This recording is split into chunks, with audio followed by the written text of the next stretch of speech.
자, 2024년 학교폭력 사안 처리 절차가 개정이 되었습니다. 그래서 학생들이 학교폭력이 일어났을 때 가해 또는 피해자에게 어떻게 처리 절차가 진행되는지를 반드시 숙지하고 있어야 될 것 같아서 영상을 제작했습니다.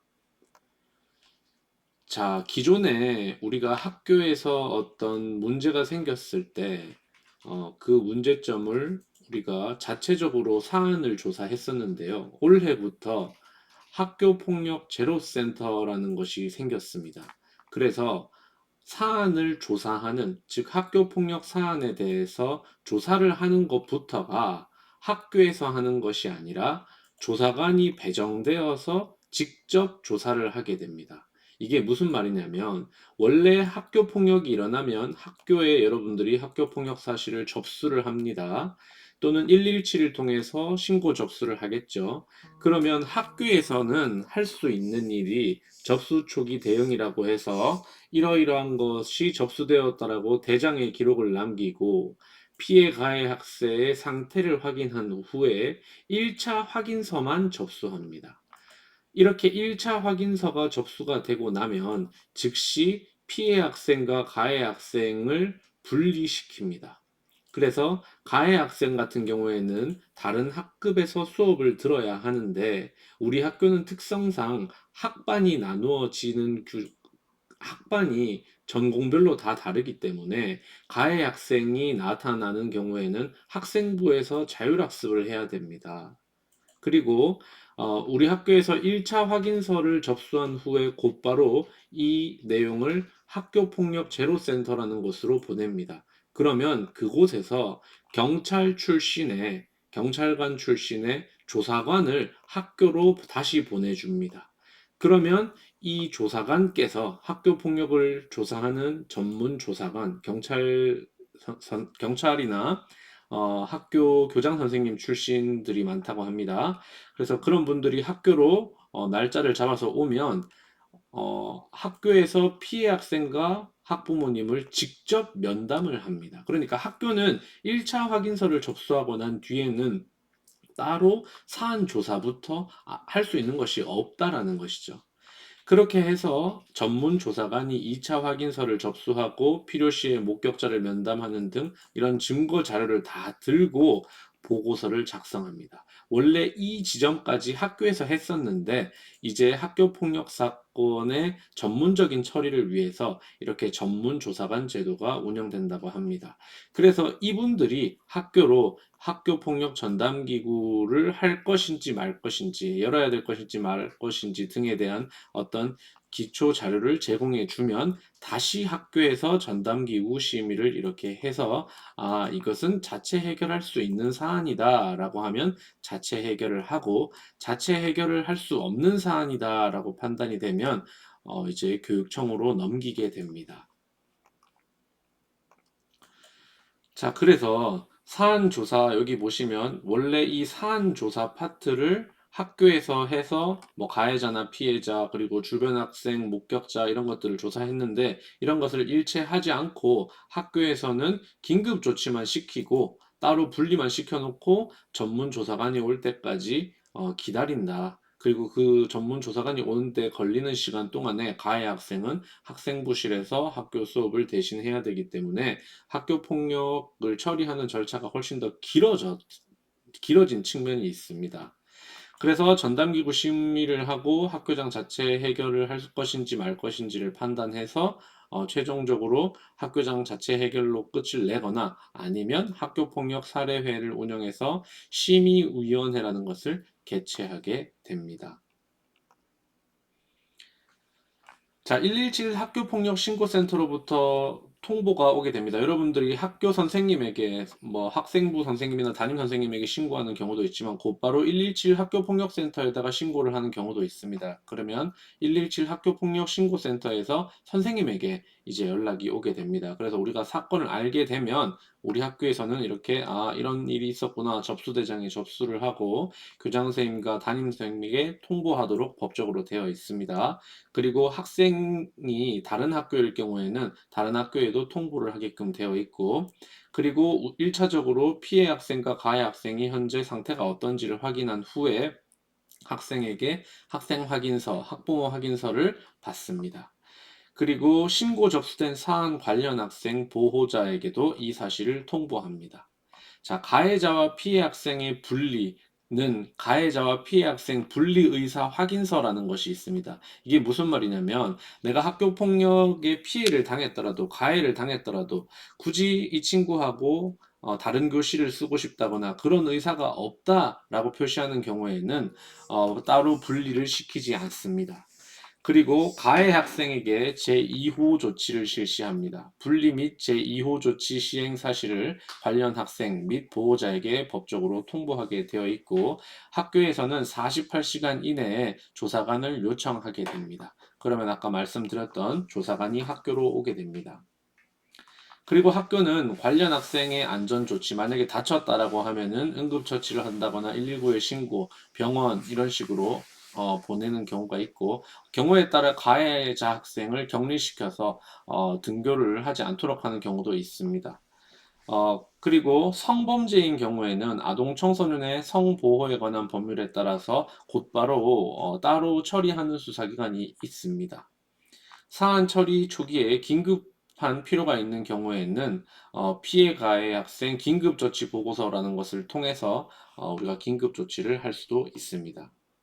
자, 조사관은 이런 학교에서 기본적으로 작성해 놓은 학생 확인서와 학부모 확인서라는 것을 통해서 면담을 합니다. 그러니까 직접 경찰 출신의 조사관이 학교에 와서 학생부실에서 이 조사실을 만들어 놓고 가해 학생, 피해 학생, 그 다음에 관찰한 학생, 목격자 이런 사람들, 학부모들까지 이렇게 필요에 따라서 불러서 그분들이 직접 사안 조사 보고서를 작성한다는 것이죠. 그래서 학교 선생님이 여러분들이 학교 폭력이 한번 발생하게 나면 학교 선생님이 여러분들이 실수로 그랬든 뭐 장난으로 그랬든 이제 합의가 되었든 뭐 어떻게 됐든 간에 이제 이 보고서를 선생님이 쓰지 않기 때문에 여러분들의 의도라든지 이런 것들이 잘 반영되기가 어려울 수 있습니다. 실제로 경찰 조사관이 조사를 하기 때문에.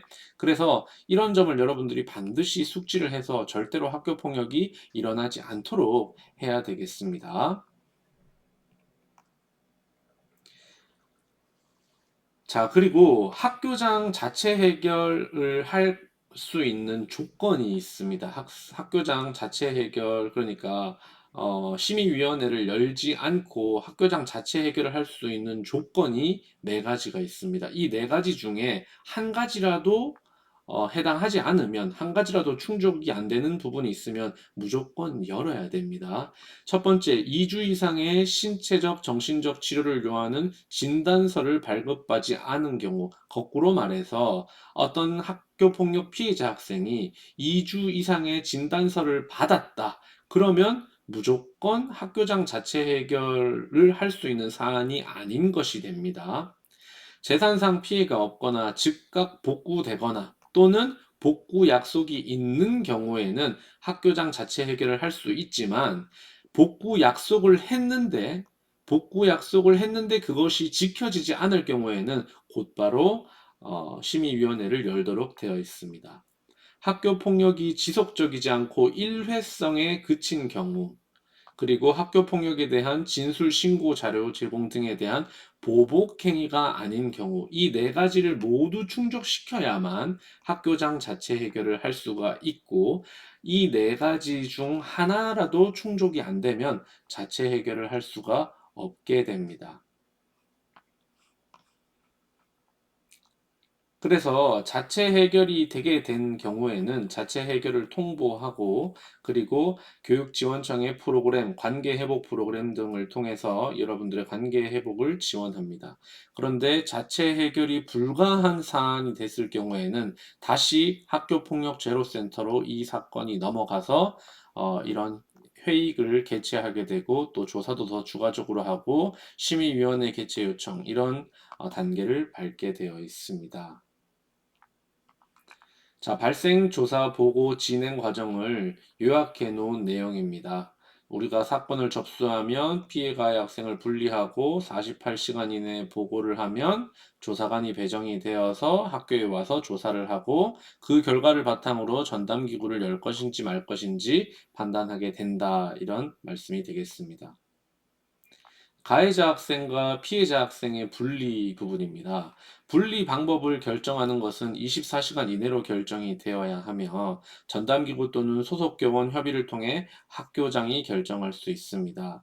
그런데 이런 특별한 협의 없이도 학교장께서 무조건 분리해라. 사안이 중대하니 이 친구들은 다시 만나면 싸울 것 같으니까 무조건 분리해라. 라고 할 수도 있습니다.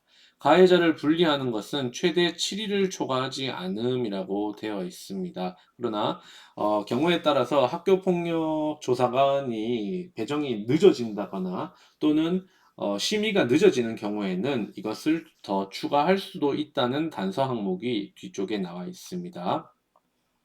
학교는 가해자 분리 시행을 위해 학교 내 별도 공간을 마련, 네, 위 클래스나 또는 학생부실이 되겠습니다. 학생의 학습권 보장을 위해 교육 자료를 제공하고 원격 수업을 한다거나 하는 방안들을 마련하게 되어 있다. 학급 학년이 다를 경우 수업은 각자 소속 학급에서 수강하되 수업 시간을 제외하는 쉬는 시간, 점심 시간, 교실 이동 시간에 대해서도 동선 분리 및 생활지도 계획을 수립하여서 피해 학생을 보호해야 한다. 특히 이번에 중요하게 나온 것이 학교 폭력 사안으로 신고가 들어갔을 때 접촉을 서로 하지 않겠다라고 하는 각서를 받습니다. 그런데 그 각서에 해당하는 내용을 어길 경우에는 큰 문제가 될 수가 있습니다. 그래서 학교 폭력 사안으로 관련이 된 경우에는 쉬는 시간, 점심 시간, 교실 이동 시간 등 일체 시간에 학생들 간의 접촉이 일어나지 않아야 되겠습니다. 분리를 예외하는 경우도 있습니다. 피해 학생이 괜찮다, 분리 안 해도 된다라고 하는 경우가 있고요. 가해자 또는 피해 학생이 교육 활동 중이 아닌 경우, 그러니까 안 왔으면 안 와도 된다는 의미겠죠. 그리고 이미 가해자와 피해 학생이 분리한 경우는 그렇다라고 되어 있습니다. 또 관련 학생이 소속한 학교가 다른 경우에도 마찬가지가 되겠습니다. 피해 학생을 보호를 위한 긴급 조치는 이런 것들이 있습니다. 전문가에 의한 심리 상담, 일시 보호, 치료 및 치료를 위한 요양도 가능합니다. 가정에서 이것이 새로 생긴 규정입니다. 학생이 이렇게 했을 경우에도 출석을 처리해 주는 그런 규정이 새로 생겼습니다. 그 밖에 피해 학생의 보호를 위해 필요한 조치를 할 수가 있습니다. 가해 학생을 선도하기 위한 긴급 조치는 아래와 같습니다. 학교 폭력이 아닌 사안의 종결 처리라고 되어 있습니다. 오인 신고를 하는 경우에 해당합니다. 자, 그리고 만약에 가해자 여러분들이 학교에 나갔는데 학교 밖 청소년에게 학교 폭력 피해를 당한 경우, 즉 가해자가 우리 학교 학생 또는 다른 학교 학생이 아닌 경우의 사안 처리는 학교장 자체 해결 대상 사안이 아닙니다. 학교장은 피해 학생 보호를 위해서 사례회의 개최를 무조건 요청해야 됩니다. 그리고 피해자와 그 보호자가 학교 밖에서 이런 일이 있었는데 학교 밖에 학교를 다니지 않는 일반인에게 학교 폭력을 당했다. 굳이 학교에서 이걸 할 필요가 없다. 우리가 민사소송이나 경찰 고발을 통해서 이것을 해결하겠다라고 한다고 하면 사례회의를 요청하지 않을 수도 있습니다. 자, 그리고 아까 얘기했던 학교장 자초 해결로 종결이 되었는데 재산상 보호, 피해를 복구하기로 약속하였으나 이행을 하지 않은 경우에는 다시 심의를 요청할 수 있다. 그리고 조사 과정에서는 확인되지 않았는데 새로운 사실이 추가적으로 확인된 경우에도 새롭게 재심을 요청할 수 있다라는 내용입니다. 네, 이렇게 해서 학교 폭력과 관련된 내용을 다 다루어 봤고요. 두 번째로 여러분들에게 학교 생활 규정에 대해서 조금 추가적으로 안내를 하겠습니다. 우리가 1편에서 학교 생활 규정에 대해서도 이야기를 충분히 했고요. 특히 모든 교실 뒷면에 생활 규정과 벌점 규정을 다 부착해 놨습니다. 그리고 지난 일주일 동안 선생님이 여러분들이 어느 정도 규정을 준수하는지 잘 지켜봤습니다. 그래서 일주일이 지났기 때문에 이제는 몰라서 못했다. 이런 말을 하지 않습니다. 다음 주부터는 바로바로 벌점을 주든 또는 생활 규정에 의해서 처벌하든 처벌을 하겠습니다. 두 번째로 신입생들의 경우에 내가 아직 중학생이라는 생각을 가진 경우가 더러 보입니다. 고등학교는 의무 교육기관이 아닙니다. 벌점이 100점이 쌓이면 퇴학입니다. 벌점이 100점이 쌓이면 퇴학이라고 하는 우리 학교 생활 규정이 선생님은 조금 과하다고 생각합니다. 그러나 만들어진 규정이 바뀌기 전까지는 지켜야 됩니다. 그래서 규칙이 있으면 반드시 준수해야 하기 때문에 여러분들이 벌점 관리를 잘 해주기 바랍니다. 특히 선생님이 어떤 징계를 내렸는데 그 징계에 불응하였을 경우에는 벌점이 30점입니다. 그러면 금방 100점을 쌓을 수도 있다라는 것이죠. 자, 세 번째로 교내 흡연 여전히 많이 개선되지 않고 있는데요. 특히 본관 옆에서 흡연을 하는 행위가 있습니다. 선생님이 일주일 동안은 그냥 웃으면서 넘어갔고 또 담배 꽁초도 선생님이 줍고 했는데 본관 옆에서 흡연하는 행위는 선생님이 앞으로도 웃으면서 넘어가지만은 않겠습니다. 규정대로 처리하겠습니다. 또 학교장 선생님께서도 학부모를 즉시 소환하라고 아주 강하게 그 징계를 요구하셨습니다. 그래서 교내 흡연, 특히 본관 옆에서 흡연하는 행위 발생하지 않도록 주의하기 바랍니다. 네 번째로 학생회 및 선도부를 빨리 구성하고 싶습니다. 선생님도. 그런데 이걸 하려고 일을 하고 있으면 자꾸 어떤 문제를 일으켜서 선생님이 그것들을 처리하느라 이런 일을 할 여가가 없는 상황입니다. 어쨌든 빨리 선도부, 그리고 학생회, 그리고 학급 실장, 부실장 정비해서 이 친구들과 함께 학교 운영에 대해서 이야기를 하도록 하겠습니다. 다섯 번째, 후배들이, 신입생들이 다른 지역에서 많이 오고 하다 보니까 이곳의 문화에 대해서 잘 이해를 못하는 경우가 있고 선배들이 또 그런 것들을 알려주려고 하는 모습이 더러 보입니다. 그럴 때 절대로 폭력이 있어서는 안 되겠습니다. 분명히 얘기했습니다. 학교 폭력과 관련해서 지금 법이 굉장히 엄하게 바뀌었기 때문에 학교에서 학생들 간의 우발적인 폭력에 대해서도 손 쓸 방법이 없는 상황이다. 그래서 절대로 조사관에게 조사를 받지 않도록 학교 폭력이 일어나서는 안 되겠다. 여섯 번째, 징계 지도에 불응한 경우 벌점 30점 이렇게 아까도 이야기를 했습니다. 벌점 100점 퇴학입니다. 일곱 번째, 실수로 받은 벌점, 상점으로 만회할 수 있습니다.